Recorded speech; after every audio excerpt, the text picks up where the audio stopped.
जय श्री कृष्णा, राधे राधे। सभी भक्तों को मेरा सादर प्रणाम। सभी भक्तों से अनुरोध है कि कर्ण की नगरी कर्णप्रयाग में श्रीमद् भागवत कथा का आयोजन किया जा रहा है मेरी बेटी किरण पुरोहित के द्वारा। आप सभी लोग समय निकाल करके कथा में आने का और प्रसाद पाने का कष्ट करें। सभी लोगों से जिसको बोला है आज आ जाओ, और जिसको नहीं बोला गया होगा तो आप बुरा न माने और अवश्य रूप से 7 दिन की कथा का श्रवण करें और आशीर्वाद प्राप्त करें, और हम सब पर अपनी आशीर्वाद बनाए रखें। सबके लिए बहुत बहुत धन्यवाद। जय श्री कृष्णा, राधे राधे। तो ये है हिमपुत्री किरण पुरोहित की मम्मी जी, और धन्य है, बड़ा वो किया, धन्य है ऐसी माँ को जिसने ऐसी बेटी को जन्म दिया। तो 7 दिन की कथा का आयोजन हो रहा है कर्ण मंदिर कर्णप्रयाग में। तो सभी भक्तों से अनुरोध है कि हमारी बेटी हिमपुत्री किरण पुरोहित का हर्ष और उल्लास बढ़ाने के लिए ज़रूर आइएगा कथा में सम्मिलित होने के लिए। तो राधे राधे, जय श्री कृष्णा। स्वागत है आप सभी का तनु ब्लॉग में। तो नमस्कार सभी उत्तराखंडी भाई बहनों में, दाना सहनों में और छोटों में मेरू प्यार। आशा उम्मीद कर दूँ आप लोग सभी सब परिवार स्वस्थ भला और हम भी एकदम ठीक थे। तो माता रानी की कृपा आप सभी के परिवार पर बनी रहे, यही प्रार्थना कर दूँ माता रानी से। तो नए ब्लॉग की स्टार्टिंग भी हो गई है और आज देख रहे होंगे कर्णप्रयाग संगम से होती है, कर्णप्रयाग मार्केट से। तो आज किसी खास अवसर पे यहाँ आई हूँ और वो सौभाग्य मुझे हमारी हिमपुत्री किरण पुरोहित द्वारा प्राप्त हुआ है। तो जल यात्रा में जाने का हिमपुत्री किरण पुरोहित द्वारा कथा का आयोजन किया जा रहा है। तो अपना प्यार सम्मान जरूर दीजिएगा और ब्लॉग में बने रहेगा। दिखाऊंगी आपको जल यात्रा आज की क्या क्या होता है कथा में आगे, और मेरे ब्लॉग के द्वारा आपको शुरू से और लास्ट तक भागवत कथा सुनने को मिलेगी, देखने को मिलेगी। तो ब्लॉग ज़रूर देखिएगा, बने रहेगा ब्लॉग में आगे। हेलो दगड़ियों, नमस्कार। हमारी बेटी हिमपुत्री किरण पुरोहित के द्वारा यहाँ कर्ण नगरी कर्णप्रयाग में भागवत का आयोजन किया जा रहा है और सभी लोगों से मेरा विनम्र निवेदन है, अनुरोध है कि भागवत सुनने ज़रूर आइएगा, जरूर करके भागवत सुनने के लिए आइएगा। जहाँ तक भी हमारी वीडियो पहुँचेगी सभी से नम्र निवेदन है, अनुरोध है, हाथ जोड़ करके, और ज़रूर आना भागवत सुनने कर्णप्रयाग कर्ण मंदिर में। भक्ति अरे ज्ञान बिना मन की आदा, भक्ति अरे ज्ञान बिना मन की आदा। बोला बोला सभी लोग कृष्ण राधा, बोला बोला सभी लोग कृष्ण राधा। रूप अनंत माँ माता रानी, रूप तेरो माँ बड़ू प्यारू। भक्ति अरे ज्ञान बिना मन की आदा, भक्ति अरे ज्ञान बिना मन की आदा। बोला बोला सभी लोग कृष्ण राधा, बोला बोला सभी लोग कृष्ण राधा। बोलो राधा रानी की। तो दीदी के द्वारा सुंदर सा भजन राधा रानी का आपको 7 दिनों तक लगातार सुनने को मिलेगा। तो बने रहेगा कंटिन्यू ब्लॉग में और राधा रानी के भजनों का आनंद लीजिएगा हमारी दीदी पार्वती रतुड़ी द्वारा।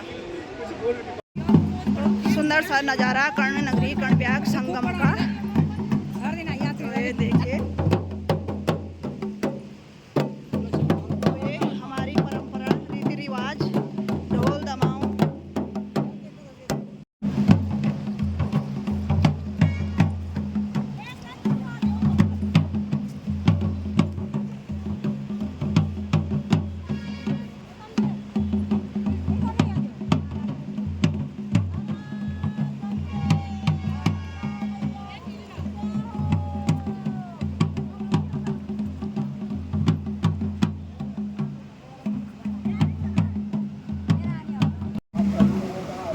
हरी हरी गंगे, जय गंगा मैया। गंगे मैया, गंगा माथमी माई, हरी हरी गंगे, गंगा माथमी माई, हरी हरी गंगे, जय गंगा मैया।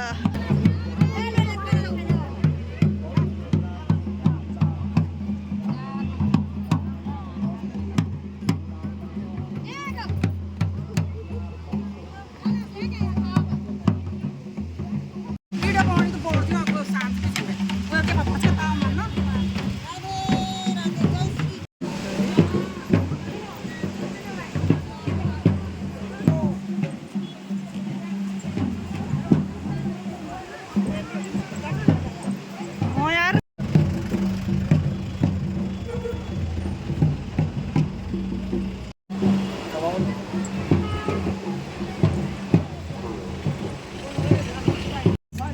नारायण नारायण नारायण उद्धव नारायण नारायण नारायण नारायण उद्धव नारायण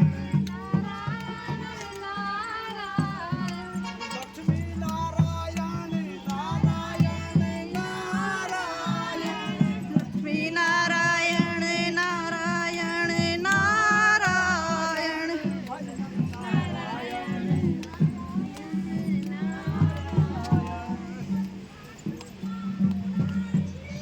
नमो ध्रुवसी वैष्णवमासी विष्णवेत्वा ॐ अग्निर्देवता वातो देवता सूर्यो देवता चन्द्रमा देवता वसता मरुतो देवता विश्वे देवा देवता बृहस्पतिर्देवतेन्द्रो देवता वरुणो देवता द्योः शान्तिरन्तरिक्षो शान्तिः पृथिवी शान्तिरापः शान्तिरोपदयः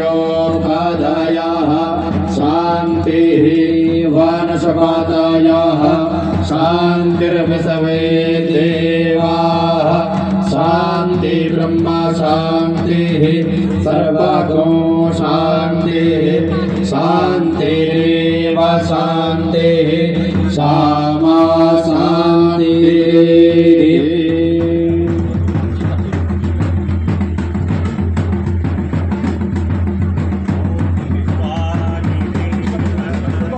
ॐ विश्वानि देव सवितर्दुरितानि परासुव यद्वदनन्तन्न आसुव। आप सभी से निवेदन है, कृपया परिक्रमा करके कलश को यथास्थान रख दें और आप सभी लोग अपना अपना स्थान ग्रहण करें।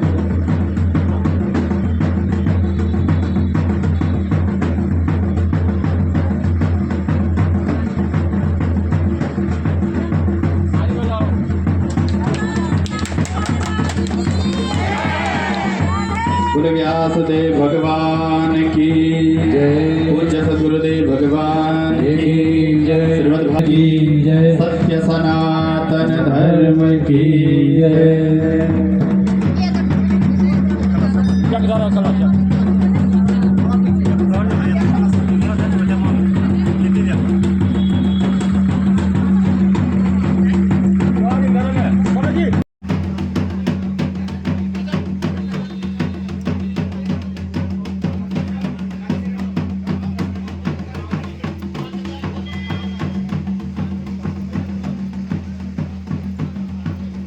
नमो भैरवाय नमः आपद्रुणाय नमः सर्वरक्षा कुरकुरु स्वाहा पादगन्धक्षय द्रवादपुष्पाणिभ्यो नमः इति ध्यानः।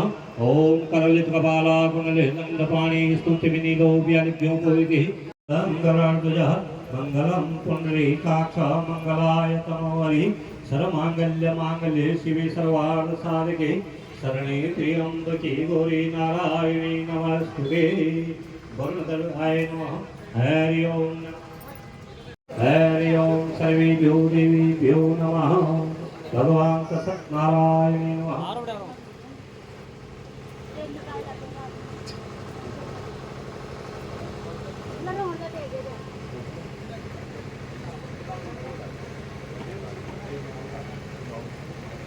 हरि ओम सर्वेभ्यो देवीभ्यो नमः। आप भी आए और इधर से आए और व्यासपीठ पे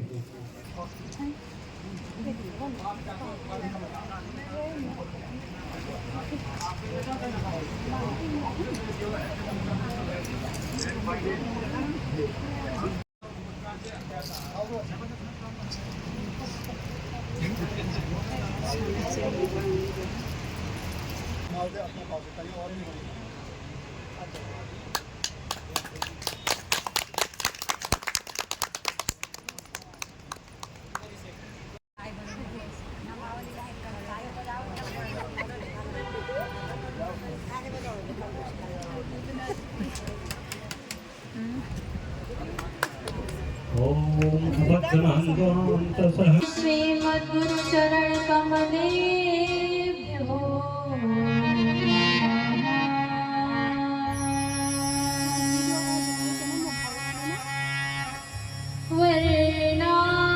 वर्णानामर्थ संघाना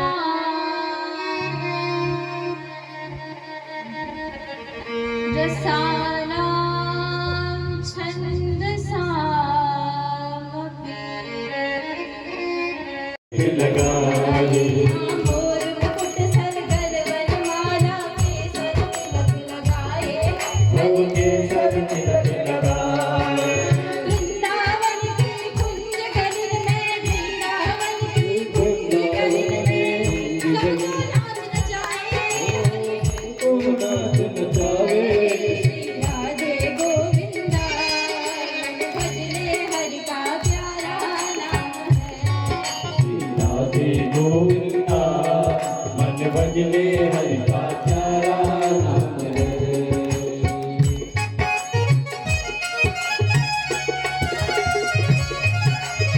तालियों की सेवा करें। पवित्र कर्णशिला को बारंबार नमस्कार करते हैं। मैं भगवान श्री कृष्ण के चरणों में बारंबार प्रणाम करते हुए यहाँ उपस्थित सभी भक्तों के हृदय में उन्हीं भगवान के दर्शन करते हुए कोटि कोटि नमस्कार करती हूँ।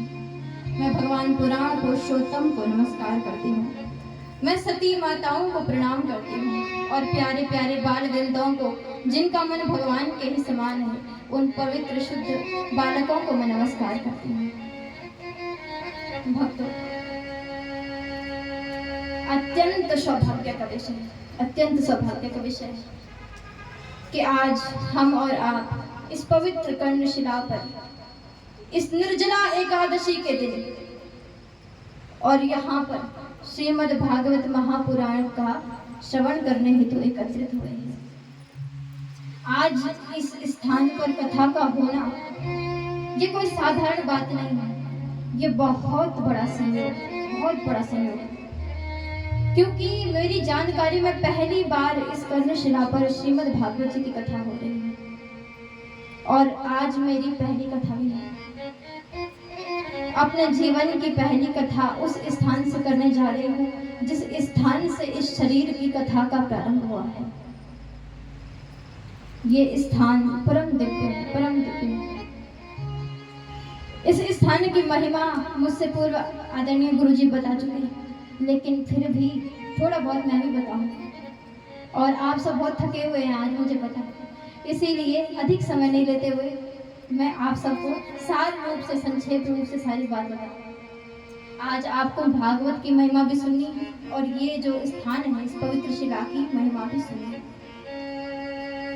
आज यजमान जी ने कथा करवा करके अपने मानव जीवन को सफल कर दिया है और केवल अपने जीवन को सफल नहीं किया, आप सबके जीवन को इन्होंने सफल कर दिया। क्योंकि आज जिस गंगा का हम पान कर रहे हैं, वास्तव में वो गंगा तो राजा भगीरथ की तपस्या से आई है। सारे संसार को भागीरथी गंगा का अमृत पिलाने वाले दानवीर वास्तव में भगीरथ है। तो आज इस भागीरथी गंगा को कर्णप्रयाग में अवतरित करने वाले हमारे यजमान जी, जो इस कथा को इस पुण्य स्थली पर प्रकट कर रहे हैं। भक्तों, आज की ये कथा साधारण कथा नहीं है, आज की ये कथा दिव्य है। क्यों? क्योंकि इस स्थान पर अनेक दिव्य महापुरुष हैं, अभी भी हैं, अनेक दिव्य देवता हैं लेकिन कर्णप्रयाग निवासियों को, आपको, हमको उनकी जानकारी नहीं, अभी तक नहीं, अभी भी नहीं है। आप इस कर्णशिला पर आ तो गए, लेकिन आपने इस कर्णशिला पर आकर के उन दिव्य महापुरुषों के दर्शन अभी भी नहीं किए। मैं सत्य कह रही हूँ, कथा तो मैं कहीं भी कर सकती थी। श्रीधाम वृंदावन से मैंने अध्ययन किया और श्रीधाम वृंदावन में ही प्रथम कथा भी सुना सकती थी ठाकुर जी को, और सुनाई है मैंने गुरु जी को। लेकिन फिर भी ये इच्छा प्रकट होना कि माता उमा के समक्ष अपनी कथा को रखूं, इस कर्णप्रयाग में कथा करूं, तो इसके पीछे जो प्रेरणा है वो प्रेरणा इस पवित्र भूमि के संतों की, दिव्य महर्षियों की प्रेरणा है, गणेश जी की प्रेरणा है। अब मैं आपको महात्मा सुनाऊंगी कि इस स्थान का महत्व क्या है। देखिए, ये कर्णप्रयाग क्या है? तीर्थ है। क्या है? तीर्थ। तीर्थ मतलब जहाँ जाने से आपके सारे कष्ट, सारे पाप मिट जाते हैं, वो है तीर्थ। जो व्यक्ति को तार देता है वो है तीर्थ।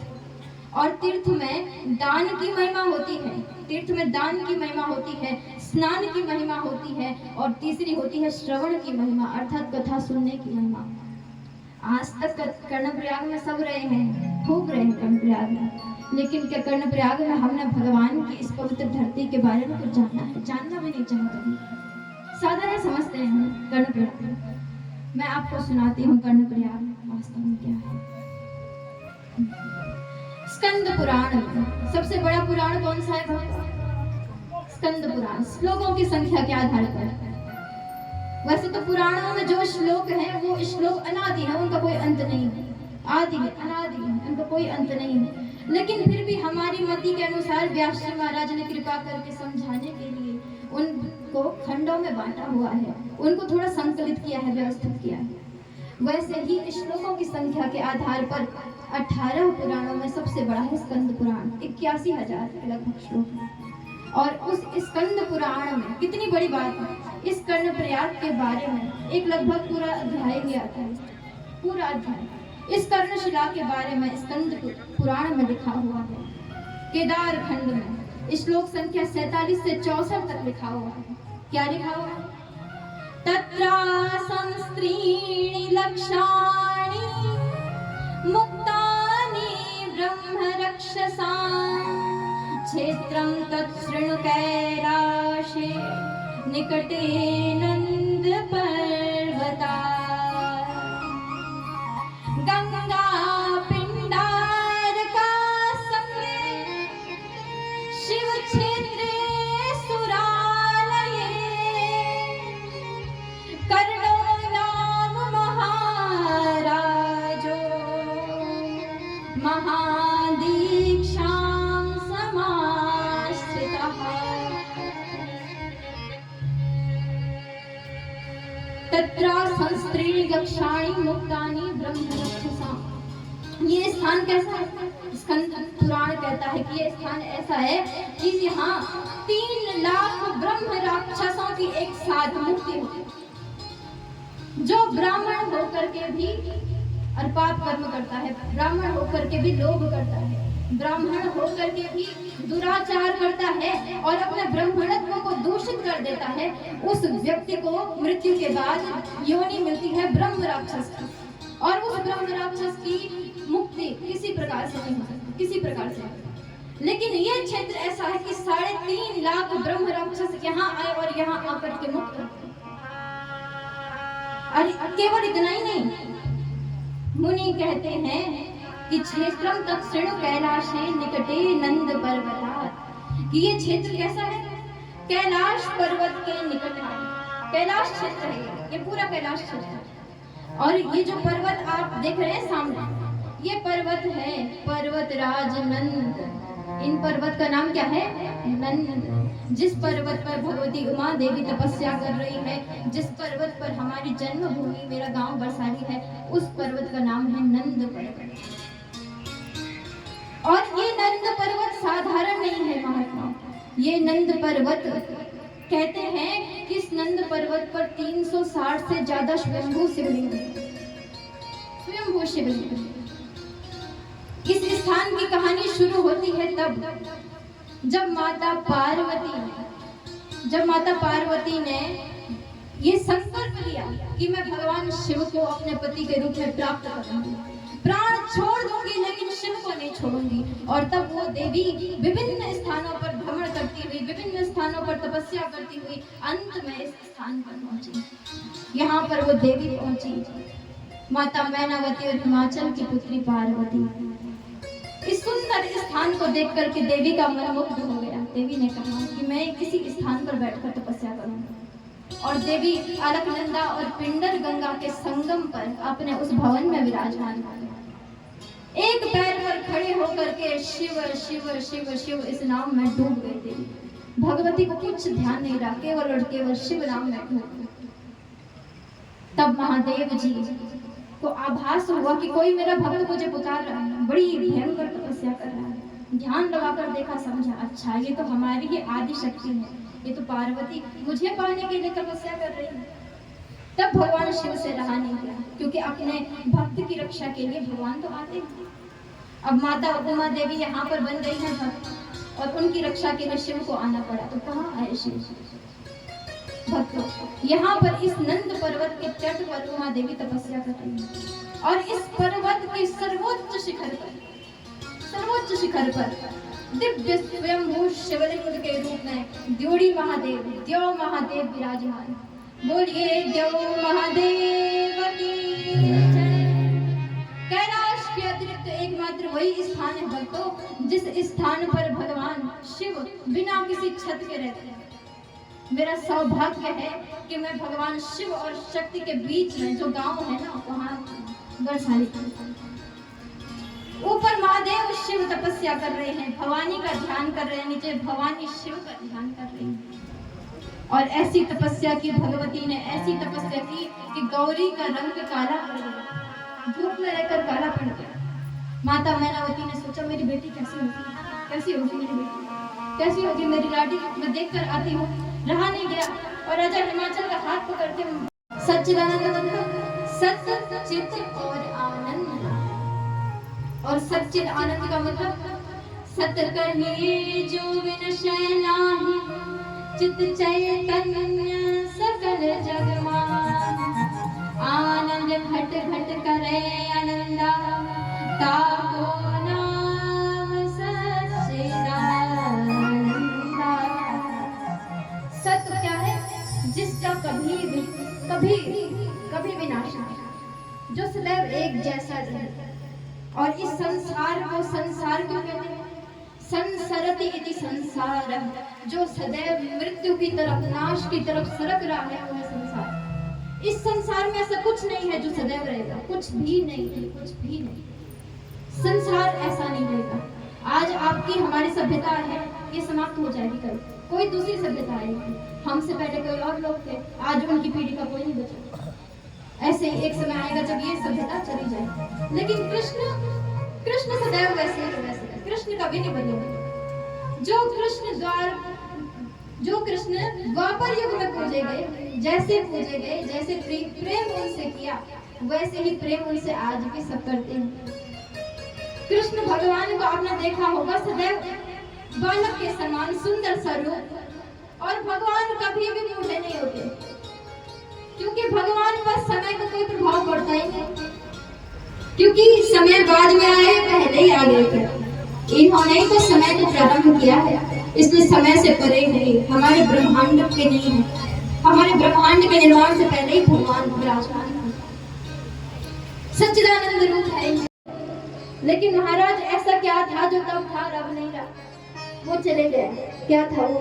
तो वो तो भगवान की ही छाया थी, आत्मा, परमात्मा की छाया आत्मा, परमात्मा का अंश आत्मा, ईश्वर अंश जीव अविनाशी है। भगवान का अंश जीव वो था इस शरीर में, और अब वो जीव चला गया तो सब खत्म। इसीलिए संसार में कृष्ण है, इसीलिए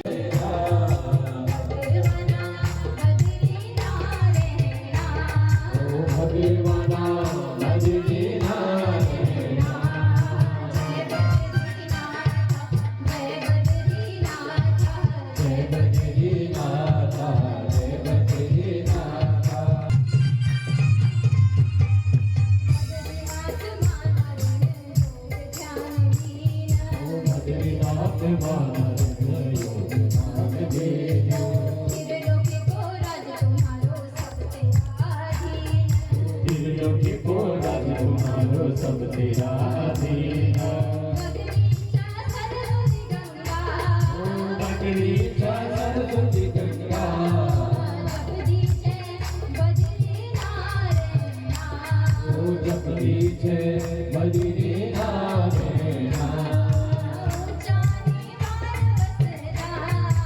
हे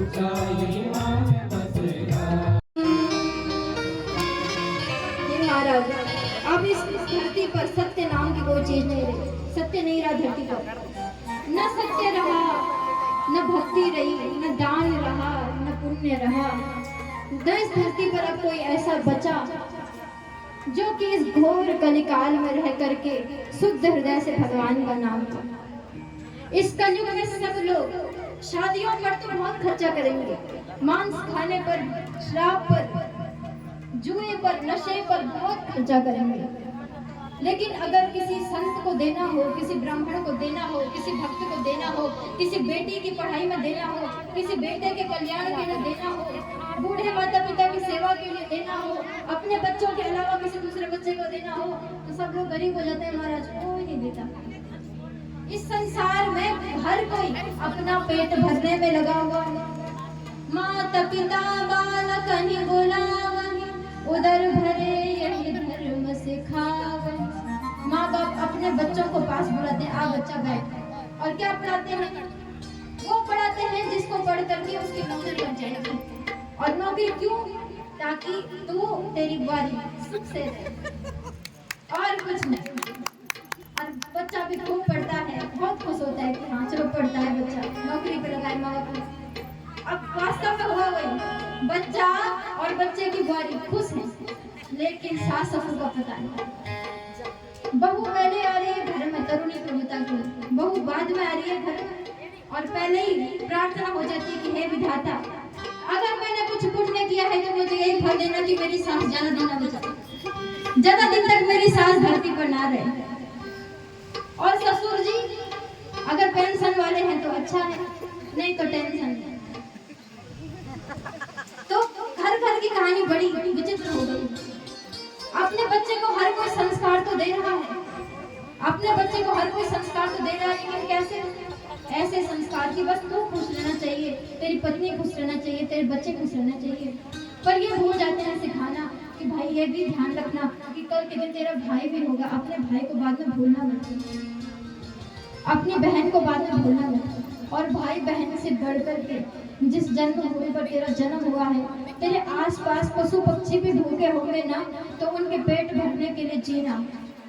अपना पेट भरने वाले तो पशु पक्षी भी होते हैं, लेकिन संसार में बहुत कम लोग होते हैं जो दूसरे के पेट भरने की चिंता करते हैं, जिन्हें ये चिंता होती है कि मेरा बच्चा इस अच्छे स्कूल में पढ़ रहा है, अच्छे ड्रेस पहन रहा है, अच्छे कपड़े पहन रहा है, लेकिन मेरे पड़ोसी, मेरे चाचा, मेरे भाई की बेटी के पास पहनने के लिए है, मेरे भाई के बच्चे के पास पढ़ने के लिए पैसे हैं नहीं।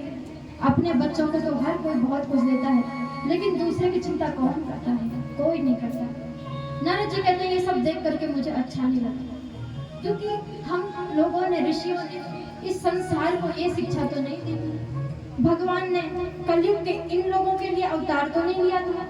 भगवान ने कितने कष्ट सहे, कितने कष्ट सहे। भगवान ने स्वयं राम रूप में आदर्श राजा कैसा होता है बताने के लिए कितना कष्ट सहा। माता सीता को त्यागना पड़ा भगवान को। भगवान श्री कृष्ण बनकर आए तो भगवान 11 वर्ष जिस माँ के साथ रहे, कर्तव्य पालन क्या होता है भगवान छोड़ कर चले गए उस माँ को 11 वर्ष की उम्र में। भगवती श्री राधा रानी जो भगवान की आत्मा है, आत्मा तो राधिका तस्य, उस राधा रानी को भगवान छोड़ कर चले गए। क्यों?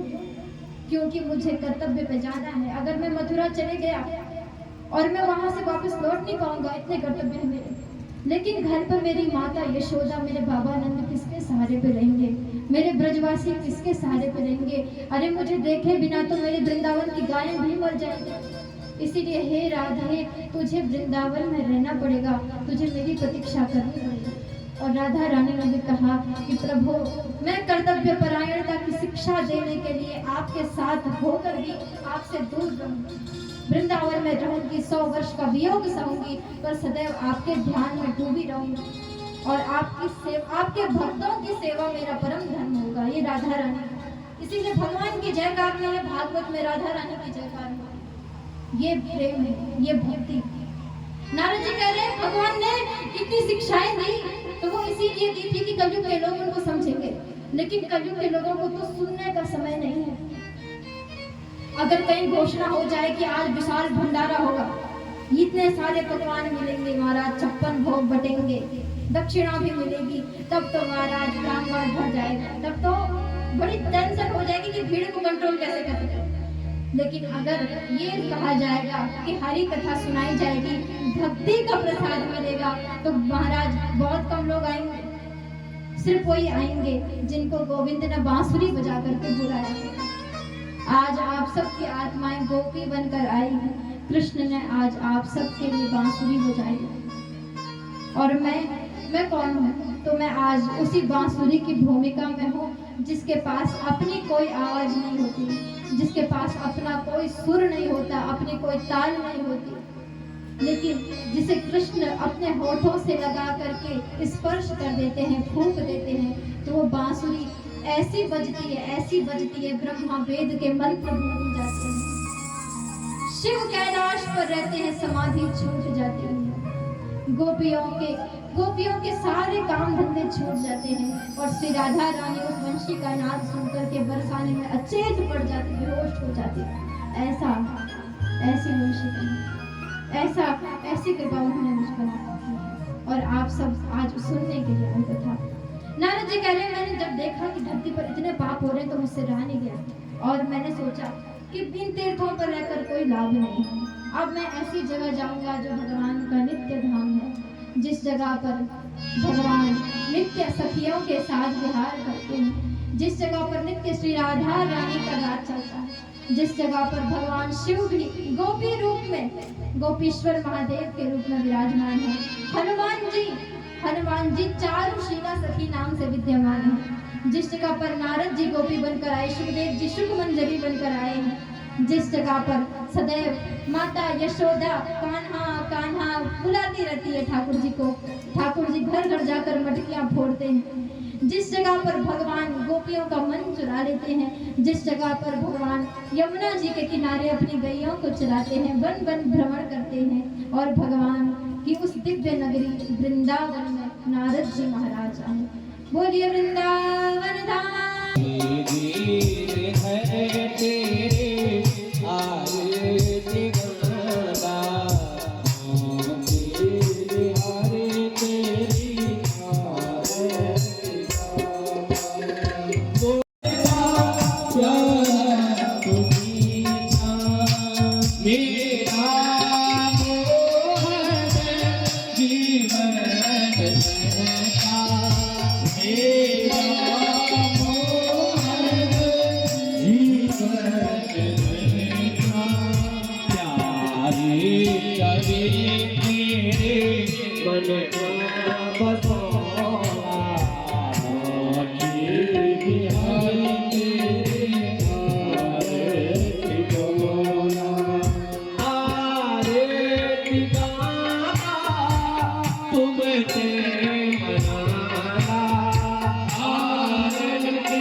सभी लोग हाथ में लेंगे, अगर फूल है तो फूल लेंगे हाथ में, और सभी लोग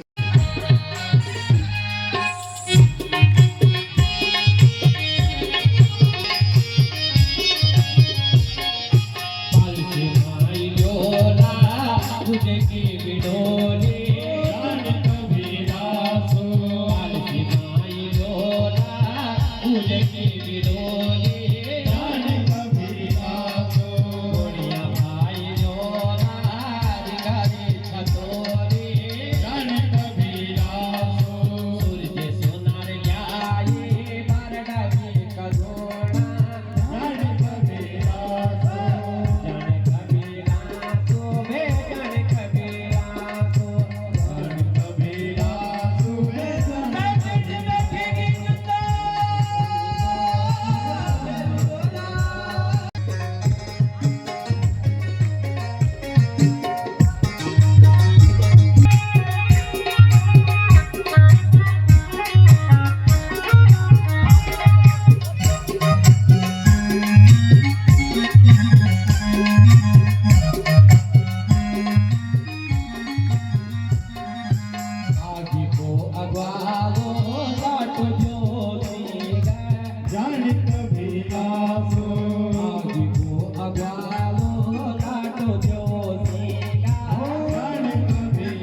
भक्तों से अनुरोध है कि भागवत कथा में सम्मिलित होने जरूर आइएगा। बहुत ऐसा ऐसा लग रहा था हम स्वर्ग में बैठे हैं। पूरी रात को भी सुनाते, कोई तो सुनते जाते हैं। कथा में उठने से मन नहीं भर रहा था, ऐसा लग रहा था भागवत सुन करके। वही तो जो आनंद कथा भागवत में है वो कहीं जाके नहीं है। भक्ति में जो चीज़ है वो कहीं था समाप्त। और ब्लॉग कल सुबह देखिएगा। तो दोस्तों भगवान के शरण में आके तो सच में स्वर्ग है। जो स्वर्ग कहीं नहीं दिखता वो भगवान के शरण में है। तो बोल कुछ कल मिलेंगे, बोल का आज बाय बाय। कल फिर सबका लाइक शेयर सब्सक्राइब जरूर करना। तो दोस्तों वीडियो पसंद आए तो लाइक शेयर सब्सक्राइब जरूर करें, अपने दोस्तों के साथ शेयर करें। बहुत मजा आया राधे कृष्णा। आप लोग भी आओ पहली बात।